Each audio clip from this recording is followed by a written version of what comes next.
You know, this is a city literally where dreams are made, people who make it to the top floor. But there are those whose dreams completely get destroyed, debris all around their dreams. This is a city built for innovators, for can-doers, chasing impossibilities till they yield possibilities. A city built for dream chasers, chasing dreams before they disappear. But not all dreams come true. Some are defeated by cold realities. Some just fade.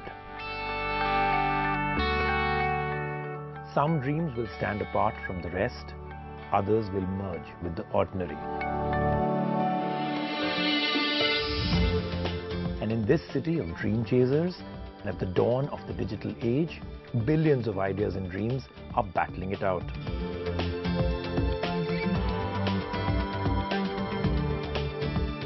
My quest is to find the exceptional one, that one in a billion.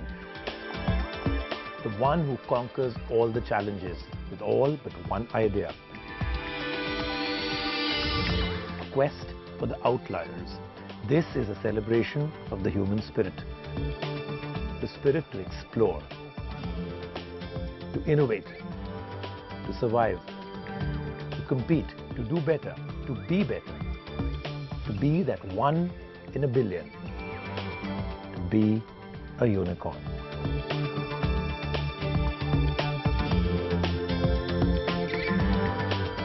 Earlier people used to say, I'm starting a new business. Now everything's a startup. Can I give this away?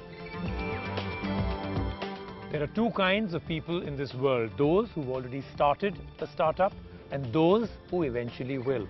India is becoming the startup capital of the entire world. And this is our quest to find the next unicorn, the next company that's valued at $1 billion. But our quest is a little bit more. A company valued at $1 billion with brand new ideas worth more than $1 billion. Our adventure, our quest begins.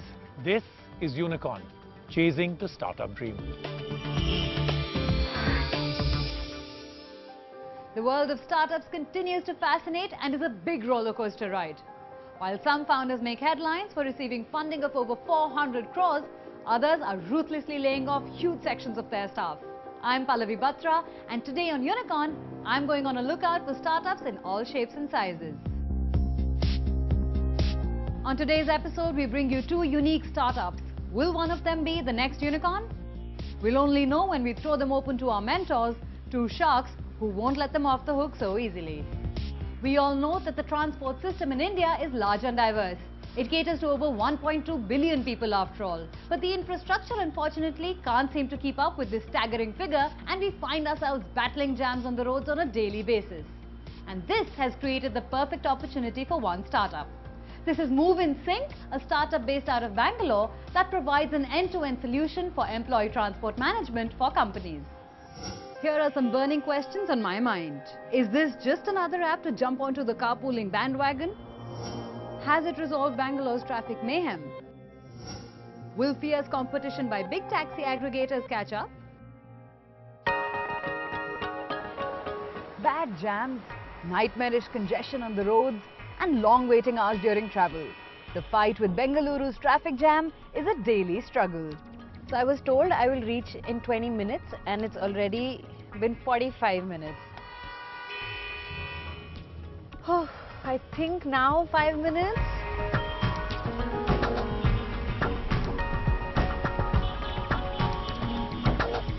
So I've just stepped out of my car because, as we all know, it can be a nightmare to get from one point to another in a city like Bangalore because of these massive traffic jams. So I'm going to go meet one such startup which is trying to make solid efforts to get us all out of this mess. And right now I'm on the 100 feet road in Indiranagar because rumor has it this is where all the funded startups hang out. So I'm going to go and chill with the guys from Move in Sync.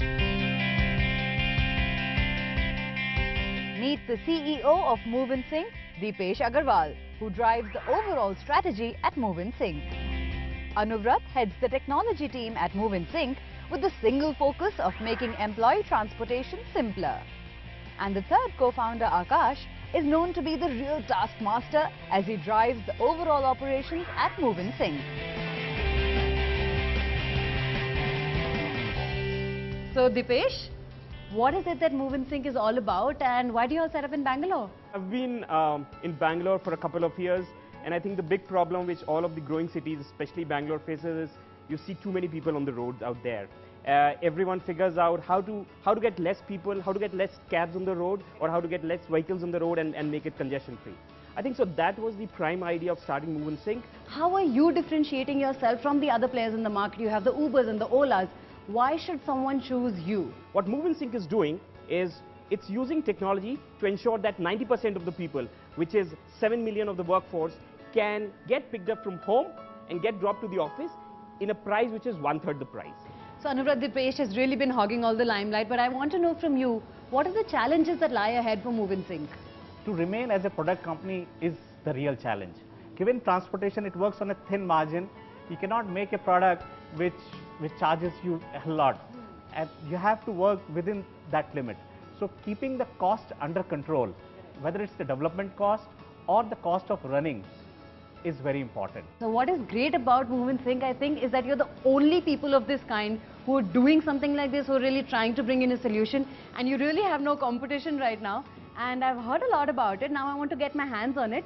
So can we see the app in action on road now? Sure. Okay. I headed over to the Move and Sync office located in HSR Layout, an upcoming suburb in Bengaluru. I won't lie, I was half expecting to walk into a corporate jungle-like glasshouse given the experience of Move and Sync's successful founders. But the office is anything but steel and grey. Young, energetic, colourful and even quirky without a sign of chaos. But is this the calm before the storm? I still have some burning questions for Akash.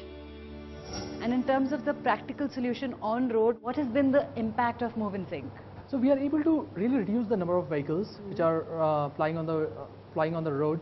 One of our customers, which was earlier using 250 vehicles, they are able to run the show with 150 vehicles. So, we've seen this trend of startups getting a lot of funding, and one way they can utilize it is just by, going in for mega advertising, and the other way is using that money to scale up like the VC suggests. What is your take? What should startups really be doing with that funding? My take is that, startups should really take that money and really invest on their product and really solve the problem. The rest, everything will happen. Okay, now I want to actually see us moving forward, so why don't we start moving in sync? Sure. Here you go. Okay. So what employee do is that, they just go to the schedule page, schedule themselves, that time I have to come. Right, once you get the notification, a couple of hours, an hour before Your departure time. Yeah. You can start tracking the cab. So once the scheduling is done, then you can just actually track your cab like this, right? Correct. So can we see if our cab is reached?